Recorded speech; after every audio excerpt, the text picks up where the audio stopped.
ಯಾರೊಬ್ಬರಿಗೆ ಹಿಂಗೆ ಆಯಿತು. ಎಲ್ಲ ಮಾಡಿದ್ದು ವಿಳೆದೆಲೆ ಅಡಿಕೆ ತೆಂಗಿನಕಾಯಿ ಕೊಟ್ಟು ಎದ್ದು ನಮಸ್ಕಾರ ಮಾಡಿದರು. ಯಾಕ್ರಿ ಈ ಸಂಬಂಧ ಬೆಳೆಯಲ್ಲ, ನೀವು ತಾಂಬೂಲ ಕೊಟ್ಬಿಟ್ರಿ ಅಂದರು.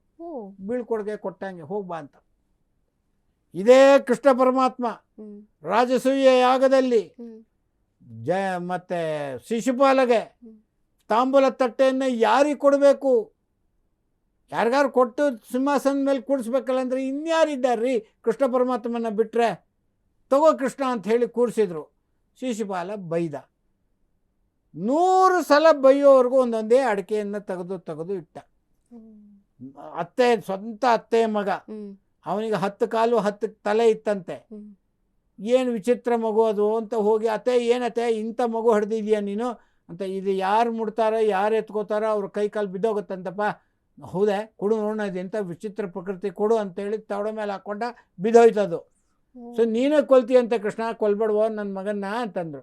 ಛೆ ಹಾಗಲ್ಲ, ಕೊಲ್ಲಲ್ಲ, ಅವನು 100 ತಪ್ಪು ಮಾಡುವವರೆಗೂ ನಾನು ಏನು ಮಾಡೋದಿಲ್ಲ, 101ನೇದಕ್ಕೆ ನಾನು ಏನು ಮಾಡೋಕ್ಕಾಗಲ್ಲ ಅಂಥೇಳಿ ಅವನ ಬೈದ ಬೈದ ಬೈದ. ಗೋಪಾಲಕ, ಕಳ್ಳ, ಗೋಪಿಕಾ ವಲ್ಲಭ, ನೀನು ಅವ್ರಿಗೆ ಹಂಗೆ ಮಾಡಿದಿ, ಬೆಣ್ಣೆ ಕದ್ದಿ ಅಂತ ಏನೇನೋ ಅಂದ. ನಗ್ತಾ ನಗ್ತಾ 100 ಆದರೆ 100 ತಪ್ಪು ಆಗೋವರೆಗೂ ದೇವರು ಕ್ಷಮೆ ಮಾಡ್ತಾನೆ ಅನ್ನೋಕ್ಕಿದೆ ಗುರುತು. 100 ಅಡಿಕೆಯನ್ನು ತೆಗೆದು ದೂರ ಇಟ್ಟನಂತೆ. 100 ಆಯಿತು. ಚಕ್ರದಿಂದ ಅವನು ಸಂಹಾರ ಮಾಡಿದ. ಶಿಶುಪಾಲ ಮತ್ತು ದಂತವಕ್ರ, ರಾವಣ, ಹಿರಣ್ಯಕಶಿಪು, ಹಿರಣ್ಯಾಕ್ಷ, ರಾವಣ, ಕುಂಭಕರ್ಣ, ಶಿಶುಪಾಲ, ದಂತವಕ್ರ, ಇದು 3 ಅವತಾರ ಜಯ ವಿಜಯರದು ಅಸುರರಾಗಿ. ಅದು ಎಂಡ್ ಆಯಿತು. ಸೊ ಎಲ್ಲದಕ್ಕೂ ಕೌಂಟಿಂಗ್ ಲೆಕ್ಕ ಹಿಡಿದು ಪ್ರತಿಯೊಂದು ಲೆಕ್ಕಕ್ಕೂ ವಿಳೆದೆಲೆ ಅಡಿಕೆ ಮಹತ್ವ ತಿಳ್ಕೊಳ್ಳಿ. ಮಕ್ಕಳಾಗಲಿಕ್ಕೆ ವಿಳೆದೆಲೆ ಅಡಿಕೆ ತಗೊಳ್ಳಿ. ಒಂದು ಆಹ್ವಾನ ಕೊಡಲಿಕ್ಕೆ ವಿಳೆದೆಲೆ ಅಡಿಕೆಯ ಮಹತ್ವ ತಿಳ್ಕೊಳ್ಳಿ. ಬೀಳ್ಕೊಡುಗೆ ಕೊಡಲಿಕ್ಕೂ ವಿಳೆದೆಲೆ ಅಡಿಕೆ ತಗೊಳ್ಳಿ.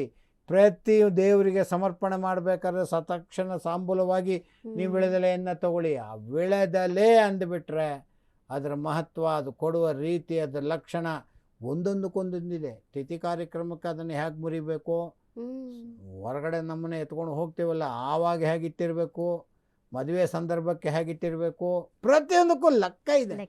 ಈ ಲೆಕ್ಕದ ಇಂಡಿಕೇಶನ್ ತಾಂಬೂಲ. ಹೀಗೆ ಇನ್ನು ವಿಳೆದೆಲೆಯನ್ನ ಯಾರು ಹಾಕಬಾರ್ದು ಗುರುಗಳೇ? ಇಂಥವ್ರಿಗೆ ಬ್ರಹ್ಮಚಾರಿಗಳು, ವಿದ್ಯಾರ್ಥಿಗಳು ಹಾಕಬಾರ್ದು. ವಿದ್ಯೆ ಬರಲ್ಲ, ಬೇಕಾದ್ರೆ ಹಾಕಿ, ಯಾರು ಬೇಡ ಅಂತ ಏನಿಲ್ಲ. ನಾಲಿಗೆ ದಪ್ಪ ಆಗುತ್ತೆ, ವಿದ್ಯೆದ ಸುಖದ ಚಿಂತನೆ ಬರ್ತದೆ, ವಿದ್ಯೆದ ಗಮನ ಹೋಗೋದಿಲ್ಲ, ಅಂಥವರು ವಿಳೆದೆಲೆ ಅಡಿಕೆ ಹಾಕಬಾರ್ದು. ಇದು ನಾವು ಉತ್ತರ ಕರ್ನಾಟಕದಲ್ಲಿ ಹೇಳಲಿಕ್ಕಲ್ಲ, ಎಲ್ಲಿ ಹೋದ್ರೆ ಇದೆ. ಹಿಂಗೆ ಅನ್ನೋದು, ಹಿಂಗೆ ಹಾಕೊಂಡ್ಬಿಡೋದು, ಉಗುಳಿ ಬಿಡೋದು. ಅದು ಅಂದರೆ ಬ್ರಹ್ಮಚಾರಿಗಳು, ವಿದ್ಯಾರ್ಥಿಗಳು ಹಾಕೋಂಗಿಲ್ಲ. ಮದುವೆ ಸಂದರ್ಭದಲ್ಲಿ ಬಾಮೈದ ಮಡಿಸಿಕೊಟ್ಟು ಅಕ್ಕನ ಕೆಲ್ ಕೊಟ್ಟು ಅದನ್ನು ಭಾವನೆಗೆ ಕೊಡೋದು. ತಾಂಬೂಲ ಸ್ವೀಕರಣ ಮಾಡುವ ಸಮಯ ಅಂತಲೇ ಸಪ್ರೇಟ್. ಅದಕ್ಕೆ ಒಂದು ಶಾಸ್ತ್ರ ಇದೆ. ಅದಕ್ಕೆ ಒಂದು ಶಾಸ್ತ್ರ ಇದೆ. ಹೆಸರಿಡೋದೊಂದು ಶಾಸ್ತ್ರ ಇದೆ. ತನ್ನ ಹೆಂಡತಿಯ ಹೆಸರನ್ನ ನಿಮ್ಮ ಮನೆಯಲ್ಲಿ ಏನೋ ಕರೆದಿರ್ತಾರೆ, ನೀವು ಚೇಂಜ್ ಬೇಕಾದ್ರೆ ಮಾಡಬಹುದು. ನಿಮ್ಮ ಹೆಸರಿಗೆ ಅಥವಾ ನಿಮ್ಗೆ ಇಷ್ಟಪಡುವಂಥದ್ದು ಹೆಸರುಗಳು ಚೇಂಜ್ ಮಾಡೋದು, ತಾಂಬೂಲ ಸ್ವೀಕಾರ ಮಾಡುವಂಥದ್ದು, ಹೆಣ್ಣು ತುಂಬಿಸ್ಕೊಳ್ಳಿಕ್ಕಂಥದ್ದು, ಪ್ರತಿ ಒಂದಕ್ಕೂ ಒಂದು ಸಮಯ ಅಂತಿದೆ. ಆ ಸಮಯ, ಮುಹೂರ್ತ, ಅರುಂಧತಿ ನಕ್ಷತ್ರ ಆರಂಭದಲ್ಲೇ ನಾನು ಯಾವಾಗಲೂ ಹೇಳ್ತಿರ್ತೇನೆ, ಆರಂಭದಲ್ಲೇ ಸುಳ್ಳು ಹೇಳಿಸ್ತಾರೆ ಅಂತ. ನಾವ್ಯಾಕ್ರೆ ಸುಳ್ಳು ಹೇಳಿದೆ? ಮಧ್ಯಾಹ್ನ 12 ಗಂಟೆಗೆ ಹೋಗ್ಬಿಟ್ಟು ಅರುಂಧತಿ ನಕ್ಷತ್ರ ಕಾಣುತ್ತಾ? ಕಾಣುತ್ತೆ ಅಂತ ಸುಳ್ಳು ಹೇಳೋದ್ವಾ? ಕಾಣೋದೇ ಇಲ್ಲ. ಕಾಣುತ್ತೆ ಅಂತ ಸುಳ್ಳು ಹೇಳ್ತೀವಿ. ಸೊ ಅಲ್ಲಿಂದನೇ ಪ್ರಾರಂಭ.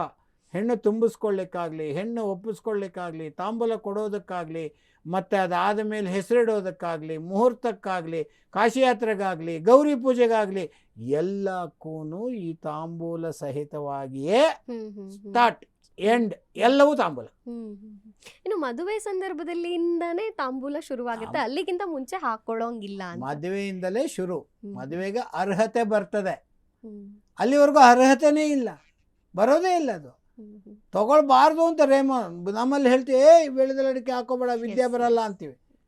ತಮಾಷೆಗೆ ಹಾಕಿದ್ರು ಬರೋದಿಲ್ಲ. ಓಕೆ, ಎಸ್ ಗುರುಗಳೇ, ಸಾಕಷ್ಟು ಮಾಹಿತಿಯನ್ನು ಇವತ್ತು ಶಾಸ್ತ್ರದ ಕುರಿತಾಗಿ, ಒಂದು ವಿಳೆದೆಲೆಯಲ್ಲಿ ಇಷ್ಟೆಲ್ಲ ರಹಸ್ಯ ಸಂಗತಿಗಳು ನಮ್ಮ ಶಾಸ್ತ್ರದಲ್ಲಿ ಅಡಗಿದೆ ಅನ್ನೋದನ್ನು ಅದ್ಭುತವಾಗಿ ತಿಳಿಸ್ಕೊಟ್ಟಿದ್ದೀರಿ. ಧನ್ಯವಾದಗಳು. ಸರ್ವೇ ಜನಾಃ ಸುಖಿನೋ ಭವಂತು, ಸಮಸ್ತ ಸನ್ಮಂಗಳಾನಿ ಭವಂತು. ಎಸ್ ವೀಕ್ಷಕರೇ, ಇದಾಗಿತ್ತು ಈ ಹೊತ್ತಿನ ವಿಶೇಷ ನೇರ ಪ್ರಸಾರ ಜ್ಯೋತಿಷ ಕಾರ್ಯಕ್ರಮ ಹೊಸ ಬೆಳಗು.